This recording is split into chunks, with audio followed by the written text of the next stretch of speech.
오늘 본문을 보십시오. 반복되어서 마지막 절까지 나오는 단어가 있습니다. 어떤 단어가 계속 나옵니까? 언약이라고 하는 단어입니다. 언약. 성경을 연구할 때는 반복하는 단어가 많을 때는 반복되어지는 단어가 중요한 중심 주제가 된다. 말씀드렸죠? 그래서 오늘 이 본문의 말씀에 반복해 나오는 단어는 언약이라고 하는 단어인데, 그러면 이 언약이라고 하는 것이 무엇인가? 이것은요, 하나님 나라의 속성입니다. 언약의 다른 말은 무엇입니까? 약속이지, 그지요? 그 약속이란 말이 뭔가 하면 하나님께서 우리에게 약속하셨다고 하는 의미의 언약입니다. 우리가 하나님 앞에 약속한 것이 아니고 누가 누구에게 약속하셨다? 하나님이 우리에게 약속하셨다. 하나님의 나라는 그런 속성을 가지고 있습니다. 하나님이 우리에게 약속하신 속성. 그런데 이 약속이 어떻게 이루어지느냐? 하나님 나라의 속성을 보면요, 한번 따라하겠습니다. 예언과 성취로 틀림없이 이루어지는 속성을 가진다. 하나님이 우리에게 약속하셨습니다. 그 약속하신 것은 틀림없이 이루어진다, 안 이루어진다? 이게 무엇이라고 했습니까? 하나님 나라의 속성이 언약이라고 했습니다. 그지요? 자, 우리는 무슨 백성이지요? 우리는 언약 백성입니다. 신약으로 갔을 때는 우리가 새 언약 백성입니다. 그러면 언약의 백성이라고 하는 것은 하나님의 나라와 연결했을 때에 어떤 의미가 있다고 했습니까? 하나님이 우리와 맺은 약속을 이루어 주신다, 안 이루어 주신다? 틀림없이 이루어 주신다. 믿습니까? 우리 믿음의 조상들은요, 그 일제치하의 압제에서 이 말씀을 믿었습니다. 이 언약의 말씀을 붙들었습니다. 우리가 일제 탄압 속에서 신앙을 지켜가지 못하고 이렇게 비참한 민족으로 전락해 있지만, 주의 이름을 부르는 민족, 주의 이름을 부르는 자에게는 약속을 하셨습니다. 무엇을 약속했습니까? 틀림없이 구원해 주리라. 도와주리라. 너를 굳세게 해주리라. 그리고 너를 회복해 주시리라. 약속하신 그 약속의 말씀을 붙들고 순교자의 길을 가는 길에 두려워하지 아니했습니다. 그래서 이 터툴리안이라고 하는 초대교회 이제 이후 교부를 보면은요, 그분은 무슨 말씀을 했는가 하면, 교회는 예수 그리스도의 피로 속죄함을 받고 순교자의 피를 먹고 사는 공동체가 바로 교회다. 그래서 교회는 핍박과 압제 속에서 순교자의 길을 가는 사람들이 많이 나오면 나올수록 교회는 그 피를 먹으면서 더 의인의 열매를 맺고 왕성해진다. 그렇게 말씀해 주셨습니다. 그래서 우리 일제치하에 순교자들이 많이 나왔어요, 안 나왔어요? 다시 한번, 교회는 그리스도의 피로 구원받고 순교자의 피를 먹고 산다. 이 교회입니다. 우리는 무엇을 먹고 삽니까? 순교자 피를 먹고 살아야 돼요, 우리 교회가. 그래서 신앙의 개성을 해가야 될 줄로 믿습니다. 자, 하나님 나라의 속성. 자, 첫째 뭐였습니까? 언약. 그 언약은 이루어 주신다, 안 이루어 주신다? 이루어 주신다. 그런데 언약이 무엇인가 하면 오늘 17장에는요 간단하게 나와 있습니다. 본문. 어떤 언약입니까? 따라합시다. 10절 보면요, 할례 언약. 무슨 언약? 자, 할례라고 하는 게 뭐냐? 오늘 본문에 나오지, 그지요? 낳은 지 8일 만에 남자아이는 무엇을 행해야 됩니까? 할례를 행해야 되는데, 할례가 뭐지요? 그 어린아이의 성기에 뭘 잘라내는 행위입니까? 표피를 자르는. 그것이 할례입니다. 하나님과 맺은 언약의 약속입니다. 약속이 거창한 게 아닙니다. 할례를 행하는 언약입니다. 할례 언약의 내용이 뭐였습니까? 난 지 8일 만에 무엇을 가르는 거? 표피를 자르는 거. 여기에는요 중요한 언약의 의미가 있습니다. 이 남성의 성기 표피는 무엇을 의미하는가 하면 생명을 의미하는 겁니다. 자, 여기에 생명의 주인은 누구라는 의미입니까? 하나님이시다. 우리의 주인은 누구이십니까? 이것을 기억하는 언약입니다. 우리 주인이 누구라고요? 내 생명의 주인이 누구라고요? 웃기는 소리 하지 마. 내가 밥 먹고 열심히 벌어서 내 생명 유지하지. 뭐 내 생명 주인이 하나님이라고 하는 의문이 생길 수 있습니다. 그러나 우리가 성경을 알고 믿음을 가지게 되면요, 놀랍게도 시간과 공간의 의미를 이해하면 생명의 원리를 압니다. 시간 보입니까? 안 보입니까? 잡을 수 있습니까? 없습니까? 그러나 우리 공간은 우리의 시각, 우리의 감각으로 느낄 수 있습니까? 없습니까? 우리의 공간적 감각으로 우리가 사는 것 같지만요, 우리는 시간이라고 하는 것을 통해서 살고, 이 시간과 공간을 주관하시는 이가 누구이신가 하면 하나님이십니다. 시간이 중요해요? 공간이 중요해요? 70이여 80까지 살더라도 너희는 마음의 지혜를 가져라. 너희의 날수를 계수해보라. 10편 90편의 말씀이지, 그지요? 날수를 계수한다는 게 공간의 개념이에요? 시간의 개념이에요? 시간과 공간의 개념을 초월한 하나님과의 관계 속에서 우리의 날수를 계수하는 생명의 원리를 알아야 된다. 그것이 지혜라고 말씀을 하셨거든요. 그러면 이 할례라고 하는 언약의 이 표피자름의 기본은 뭐라고 했습니까? 생명의 주인이 누구이시다? 자, 생명으로 나라가, 민족이 만들어져요. 번성해져요. 그러면 대한민국의 주인이 누구라는 겁니까? 하나님이시다. 또 민족과 민족들이 모여서 열방을 만들어요. 세계를 구성해, 그지요? 이 세계의 역사도, 인류의 역사도 누가 주관한다는 겁니까? 여기에 대하여 언약의 할례의 의미가 있습니다. 한 개인의 생명에서 국가로, 국가에서 무엇으로요? 민족들, 열방으로, 그리고 그 열방의 주인도 누구시라는 겁니까? 하나님이시다. 그리고 여기에 하나 더 중요한 의미는 시간상 많이 설명할 수는 없고 한 가지를 기억해야 됩니다. 우리는 구약의 안식일은 며칠 날입니까? 7일째입니다. 안식 후 첫날 8일째가 무슨 날입니까? 주의 날, 부활을 하신 날이지, 그죠? 그래서 우리는 안식일을 지킵니까? 주의 날, 주일을 지킵니까? 8일은 무엇을 의미한다고요? 율법과 복음을 설명합니다. 안식일 7일은 옛 생명을 의미하고 8일의 부활의 생명은 새 생명, 새 언약의 생명을 의미합니다. 그러므로 이 할례 언약 안에는 하나님의 통치하심과 다스림, 그리고 무엇이 약속되어 있어요? 율법과 복음의 은혜가 약속되어져 있는 이 할례 언약, 중요합니다. 그지요? 자, 그러면 이 할례 언약이 왜 중요하다고 언약을 지키라고 했을까? 우리 자막을 보시면서 빠르게 1절에서 8절까지 왜 그러면 이 언약을, 할례 언약을 지키라고 하셨는가? 이 몇 가지 의미를 설명드린 걸 기억하시면서 한번 읽어보시겠습니다. 시작. 아브라함이 99세 때 여호와께서 아브라함에게 나타나서 그에게 이르시되 나는 전능한 하나님이라 너는 내 앞에서 나와 앉아라. 내가 내 언약을 나와 너 사이에 두고 너를 크게 번성하게 하리라 하시니 아브라함이 엎드렸더니 하나님이 또 그에게 말씀하여 이르시되 보라 내 언약이 너와 함께 있으니 너는 너를 조국의 아버지가 될지라. 이제 후로는 내 이름을 아브라함이라 하지 아니하고 아브라함이라 하니 이는 내가 너를 영으로 임하게 하기가 되게 함이니라. 내가 또 심히 번성하게 하리니 내가 내게서 민족들이 나게 하며 왕들이 내게로부터 나오리라. 내가 내 언약을 나와 너 및 내 대대 후손 사이에 세워서 영원한 언약을 삼고 너와 내 후손의 하나님이 되리라. 내가 너와 내 후손에게 내가 거류하는 이 땅 곧 가나안 온 땅을 주어 영원한 기업이 되게 하고 나는 그들의 하나님이 되리라.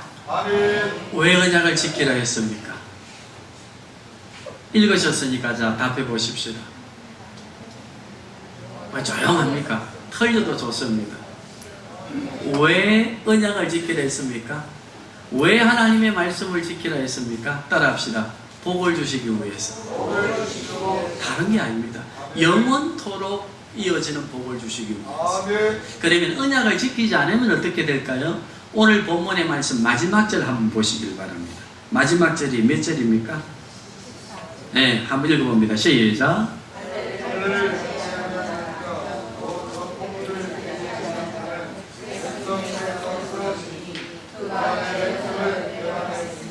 자, 언약을 지키지 않는 사람, 할례 언약을 지키지 않는 자는 어떻게 된다고요? 그렇지, 그지요?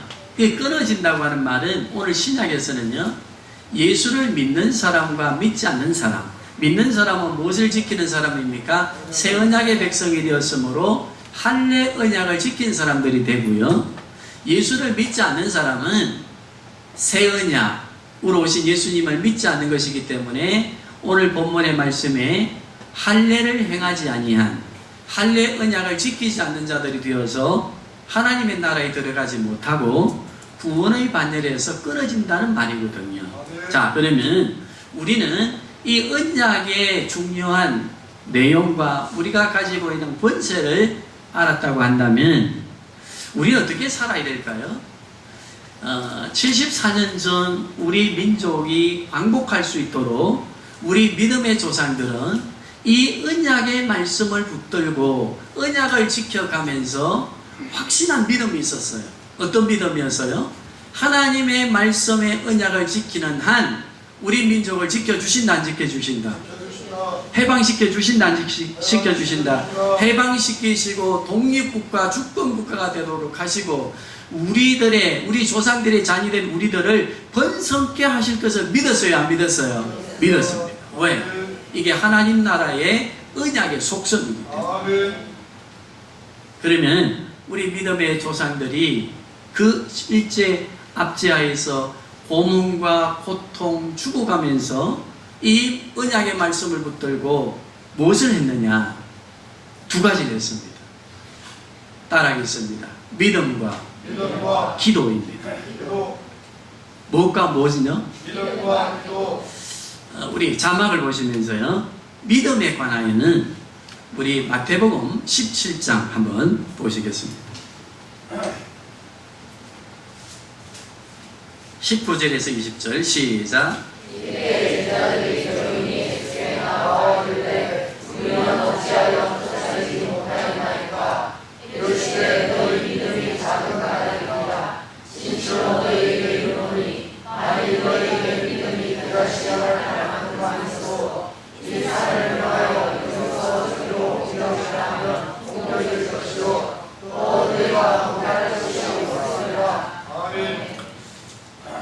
믿음이 있으면 무엇을 쫓아낸다? 귀신을 쫓아냅니다. 귀신은 하나님의 나라와 대적하는 나라이라, 그지요? 귀신의 나라, 사단의 나라는. 우리 조상들은 믿었어요. 무엇이 있으면 하나님이 언약을 이루시고 언약대로 지켜주신다고 하는 것을 믿으면 압제하는 일본에서 우리를 구원해 주실 것을 믿었어요, 안 믿었어요? 믿었어요. 믿었습니다. 그대로 이루어졌어요, 안 이루어졌어요?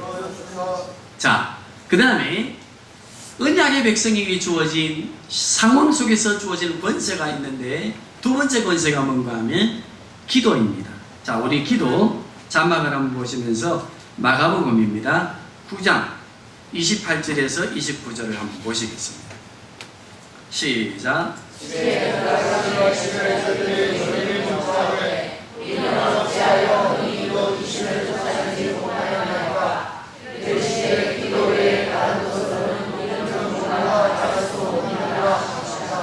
뭐 외에는? 어떤 종류? 이거는 어린아이가 귀신이 들렸는데 변화산에서 내려와서 마태복음의 본문의 말씀과 이 말씀은 같은 내용인데 조금 보완해 놓은 말씀이 마가복음에는 뭐라고 했는가 하면요, 기도 외에는 이런 종류의 역사가 일어나지 않는다 했습니다. 여기에 종류라고 하는 말은 한 가지만 기도를 해서 되는 게 아니라 모든 문제 해결은 무엇으로 된다? 기도로 된다. 이거 우리에게 준 권세입니다. 믿음, 우리에게 주신 은혜의 권세입니다. 우리 조상들은요, 이것을 믿었습니다. 이것을 믿고 뭘 했습니까? 기도했습니다. 모든 상황의 문제를 이겨낸 사람들, 믿음의 사람들을 보면은 믿음이 있었습니다. 믿음을 가지고 기도했습니다. 그리고 그 문제를 극복해 갔습니다. 우리 믿음의 조상들, 우리 그 암울했던 민족의 역사 속에서 이 믿음과 기도를 드리면서 지혜를 얻었는데, 어떤 지혜를 얻어서 오늘 우리가 해방된 민족으로 자주 국방, 자주 주권이 있는 나라로, 그리고 오늘 이 열방에서 뛰어난 선진국가로 살게 되었는가? 믿음의 기도를 통해서, 언약의 말씀을 통해 붙들고 기도하면서 어떤 지혜를 얻었는가? 첫 번째, 기억하시기를 바랍니다. 한번 따라합니다. 우리나라는 선택된 선민국가다. 이 땅에 기독교를 대표하는 나라와 유대교, 구약을 대표하는 이스라엘 나라와 공통된 점이 있는데요. 유대인들은 무슨 선민의식이 있는가 하면 하나님이 우리나라를 선택했다 하는 무슨 의식? 선민의식이 있어요. 우리는 이방 나라이지만 우리 기독교 국가로서 우리 믿음의 조상들이 하나님 앞에 엎드려 믿음으로 기도할 때 어떤 의식을 강하게 가졌는가 하면, 우리는 이방 나라에서 예수를 믿는 민족의 국가로 무엇을 받았다? 선택을 받았다. 이게 선택적 선민의식이라고 합니다. 누가 선택했어요? 우리 민족을? 하나님이. 거룩한 백성으로, 왕같은 제사장의 민족으로 선택했다. 여기에 대한 자부심과 당당함을 가지고 침략 국가인 제국주의의 일본 앞에 당당하게 맞서서 믿음을 갖고 기도하며 이 땅의 해방을, 그리고 74년이 지난 지금 이렇게 열방에 뛰어난 민족으로 세워놓고 있습니다. 우리 성도님들, 우리는 기도를 통해서 항상 만세전에 나를 예정하셨다. 나는 선택된 하나님의 사람이다. 여기에 대한 믿음이 있어야 우리의 삶의 공과 문제들을 해결해가는 능력을 가지게 됩니다. 지금 힘들고 어렵고 연약해도 따라합시다. 나는 하나님의 자녀다. 하나님이 선택하신 하나님의 자녀다. 여기에 우리는 이 확신의 믿음을 가지고, 이 언약의 말씀을 가지고 뭘 해야 됩니까? 믿음의 기도를 드려야 됩니다. 금식하며 부러지져야 됩니다. 그때 우리의 삶의 문제가 새로운 희망으로 바뀌어가는 놀라운 은혜를 우리 스스로 함께 경험하게 될 줄로 믿습니다. 이런 경험을 가진 민족, 대한민국에 살면서 우리가 그 주권의식적인 선민, 선택되어진 자녀라고 하는 이 자녀의 신분적 의식을 잃어버리고 믿음의 기도를 상실하며 사는 것은 비극입니다. 두 번째, 우리 믿음의 조상들은요, 지금 우리 세대보다 많이 배우지도 못했고 신학적으로나 성경 해석학적으로 오늘날처럼 뛰어나지 못했어요. 그들은 그저 부분적으로 번역된 성경을 가지고 예수를 믿었습니다. 성경에 대해서 주석이 있고 해석학이 있고 이런 게 없었습니다. 그런데도 하나님의 말씀을 붙들고 기도하며 믿음의 기도를 통해 두 번째 지혜를 얻은 게 뭔가 하면요, 따라합시다. 국가관. 국가관이 분명해졌습니다. 국가주의와 국가관은 다릅니다. 우리는 국가주의가 되면 안 됩니다. 우리는 조선 말기 대원군의 국가주의, 세국정책이 얼마나 우리 민족을 비참하게 만들었는가를 알고 있습니다. 그러나 국가관은 중요합니다. 하나님 나라의 백성으로서의 국가관, 선택된 민족으로서의 대한민국이라고 하는 국가관, 이 국가관이 분명해야 됩니다. 자, 우리 국가관에 관해는 우리 역사가 있습니다. 고려 말기에 우리는 공양왕이지, 그지요? 그분의 말기 역사를 우리는 압니다. 그때 성균관에서 공부한, 수학한 세 사람, 우정을 나누었던 세 사람을 우리는 압니다. 정도전, 정몽준, 이세.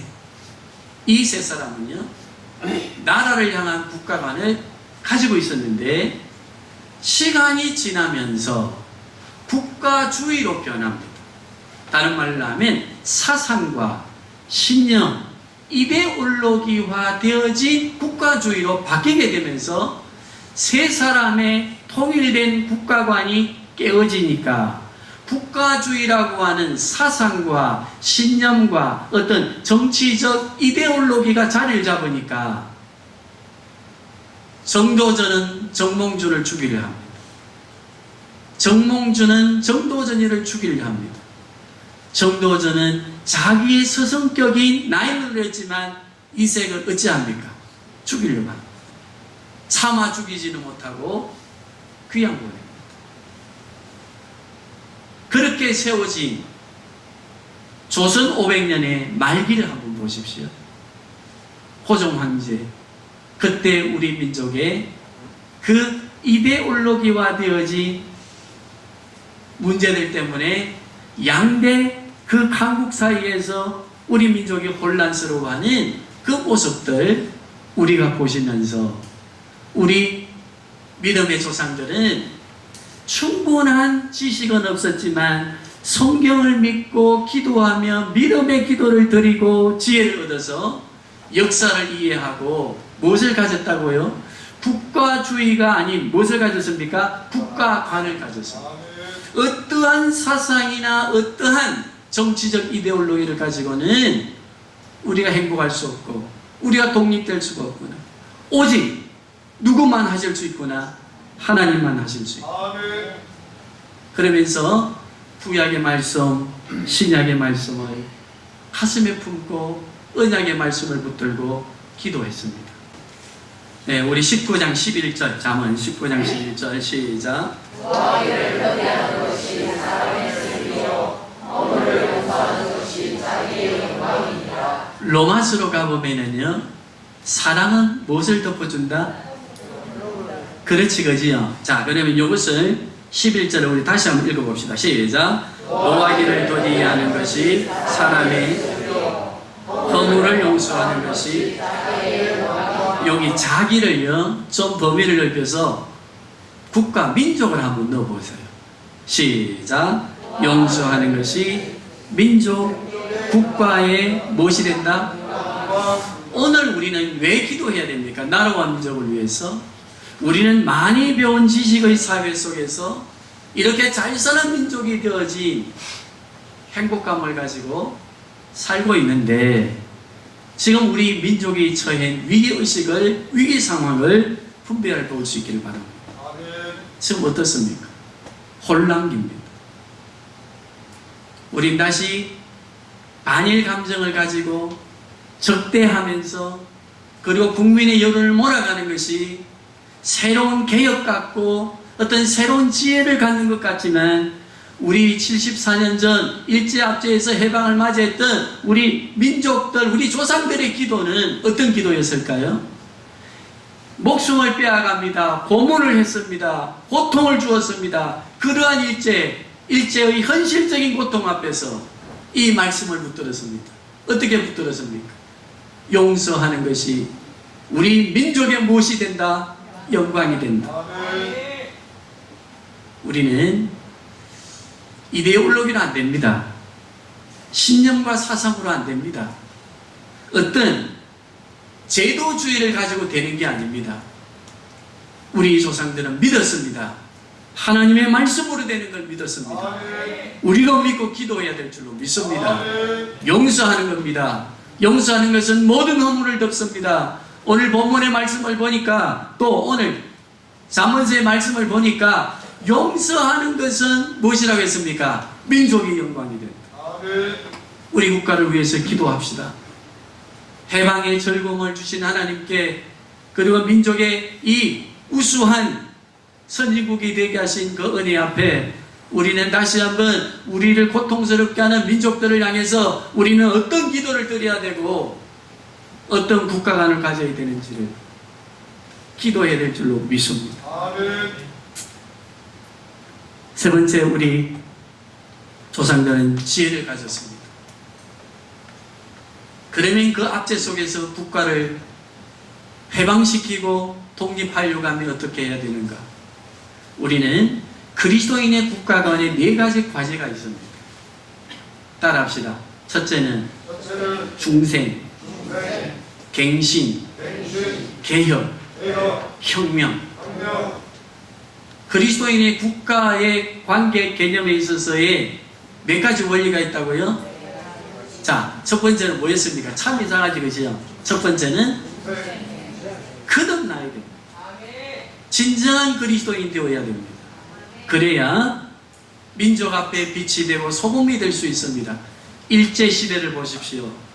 기독교인의 지도자들이 일어나서 어둡고 암울했던 시대에 국가의식이 뭔지, 국가관이 뭔지, 역사관이 뭔지를 모르는 우리의 민초들을 향해서 계몽운동을 일으켰습니다. 그들을 깨우쳤습니다. 그들을 가르쳤습니다. 잡혀가서 옥고를 치르면서도 그들은 두려워하지 아니했습니다. 하나님의 말씀을 붙들었기 때문에 중생한 그리스도인들이었습니다. 3.1운동의 모든 지도 위치에 있었던 사람들은 절반 이상이 기독교인들이었습니다. 중생해야 됩니다. 그 다음에 중생한 그리스도인들이 갱신되어야 됩니다. 갱신이 뭡니까? 삶이 변해야 됩니다. 예수만 믿어가 되는 게 아닙니다. 거듭났다고 한다면 삶이 바뀌어야 됩니다. 초대 한국교회는 교회사를 보면요, 재밌는 일화들이 많습니다. 예수를 믿고 구원은 받았는데 교회에 가보니까, 교회 생활 가보니까 자기 집에 머슴하던 사람이 장로님이 또 되어 있어. 4대 보식에 있던 우리 그때에 양반되어진 분이 또 교회를 가보니까 자기는 평신도야. 머슴은 뭐가 되어 있고? 생각 한번 해보십시오. 그렇지만 그러한 것들을 다 극복하고 어떻게 되었습니까? 우리나라가, 우리 한국 교회가 부흥하게 되고 독립하는 계기를 만들게 된 것은 무엇인가 하면 그 머슴이, 무식한 저 머슴이 예수라고 하는 새로운 기독교를 믿더니 새 교훈을 말하면서 살아가는 삶이 너무너무 바뀌어가니까 갱신되어져 가는 그 머슴들의 삶을 보니까, 야, 이게 유교 갖고는 안 되는구나. 양반 상론 갖고는 되는 게 아니구나. 저 새로운 교훈을 말하는 야소교를 믿어야 되겠구나. 우리 초기 한국교회를 바꾸어 놓았습니다. 무엇이 바꾸었습니까? 중생한 그리스도인들의 갱신된 삶이었습니다. 우리 성도님들이 예수를 믿는다면서도, 교회 안에 머물러 있는다면서도, 1000만 명이 되는 기독교인을 자랑하면서도, 우리는 중생한 그리스도인이라고 말하면서도, 우리는 세상 사람들에게, 우리를 박해하는 자들에게 우리의 삶에 경신되어져 가는 모습을 보면서 예수를 믿어야 되겠구나, 새 교훈을 말하는 저들을 따라가야 되겠구나 고백하게 하는 역사가 있는지를 생각해 봐야 됩니다. 말로만 예수 믿지 온통 세상의 문화와 문명에 젖어서 조금 하나 갱신되어져 가는 게 없고 은행 심사 하나 변하는 게 없으면 누가 예수를 믿고 새 교훈이라 말하겠습니까? 그러므로 교회는 힘이 없어지고 교회는 세상을 바꾸는 능력을 상실합니다. 그러나 우리 한국 초대교회 우리 조상들은 압박 속에서도 성경을 믿고 지혜를 얻었습니다. 갱신하면 되는구나. 우리가 바꾸어가면 우리 양반께서 예수를 믿고 하나님의 나라 백성이 되는구나. 세 번째는 개혁입니다. 비로소 그때 제도를 바꾸는 힘이 생기게 됩니다. 혁명으로 바꾸는 게 아닙니다. 촛불혁명으로 되어졌기 때문에 우리는 굉장한 어려움을 당하고 있습니다. 우리 그리스도인들은 네 가지의 국가 개념에 있어서 1번과 2번과 3번은 기독교 개념입니다. 개혁. 그래서 우리는 비폭력주의를 주장합니다. 일제 말기 독립운동했던 그리고 광복했던 우리 믿음의 조상들은 중생, 갱신, 개혁 거기에 선물을 걸고 폭력으로 혁명으로 힘을 모으고 군중을 힘몰아가면서 정권을 바꾸려 하지 아니했습니다. 개혁했습니다. 갱신을 통해서 중생한 그리스도인들이 비폭력적으로 나라를 바꾸고 일제압제에서 해방을 맞이하게 했습니다. 우리 성도들, 우리는 나라와 민족을 위해서 기도해야 됩니다. 우리 지금은 이념과 이데올로기적 싸움 속에 서로의 주장을 가지고 군중들을 힘몰아가며 힘의 원리를 가지고 국가를 세워가겠다고 하는 이 혁명주의적 의식 바꿔야 됩니다. 교회가 기도해야 됩니다. 교회마저도 여기에 쏠려 있으면 안 됩니다. 우리는 하나님 나라의 백성입니다. 우리 믿음의 조상들의 믿음을 유업으로 받고 우리도 국가를 바르게 세워가는 나라와 민족을 위한 기도, 진정한 강국의 의미가 무엇인지를 알고 우리가 기도해야 될 줄로 믿습니다. 정리합시다. 선민의식, 국가관계에 있어서의 그리스도인의 국가 이해, 그리고 결론적으로 우리가 생각해 볼 건 무엇인가 하면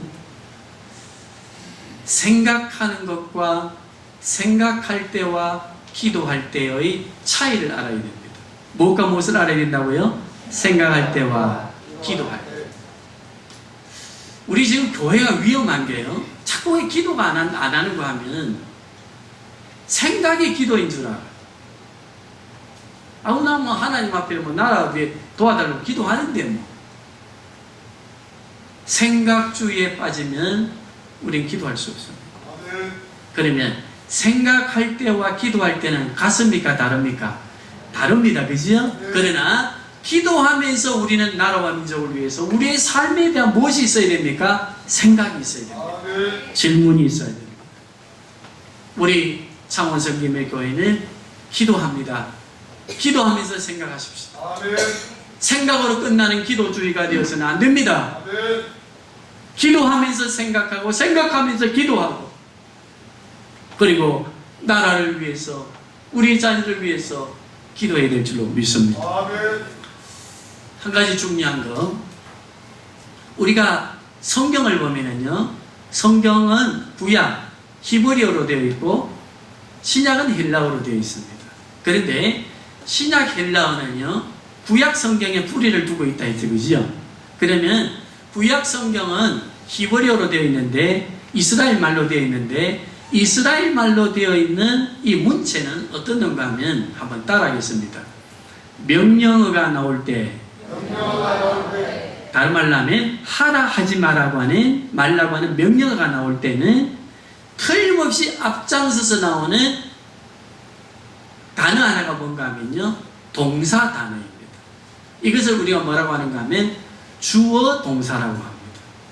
하지 마라, 하라, 명령이 나올 때는요, 명령이 주어질 때는 무엇이 따라온다? 앞에 동사, 무슨 동사? 주어 동사가 따라옵니다. 목적 동사가 따라오는데 이 목적 동사를 만들기 위해서 만들어지는 동사를 따라합시다. 어렵지만 어렵지 않습니다. 보조 동사. 보조 동사가 모여서 무엇이 만들어져요? 목적 동사가 만들어져요. 이루어져요. 자, 예를 듭니다. 나 회사 가야 돼. 직장인이니까. 아침에 일어나 가장 먼저 하루 종일 해야 될 일이 뭡니까? 회사 가야 돼. 회사 가는 것이 그 사람에게 있어서의 주어 동사입니다. 그러면 회사를 가야 돼라고 하는 것만 있으면 됩니까? 보조 동사들이 있어야 됩니다.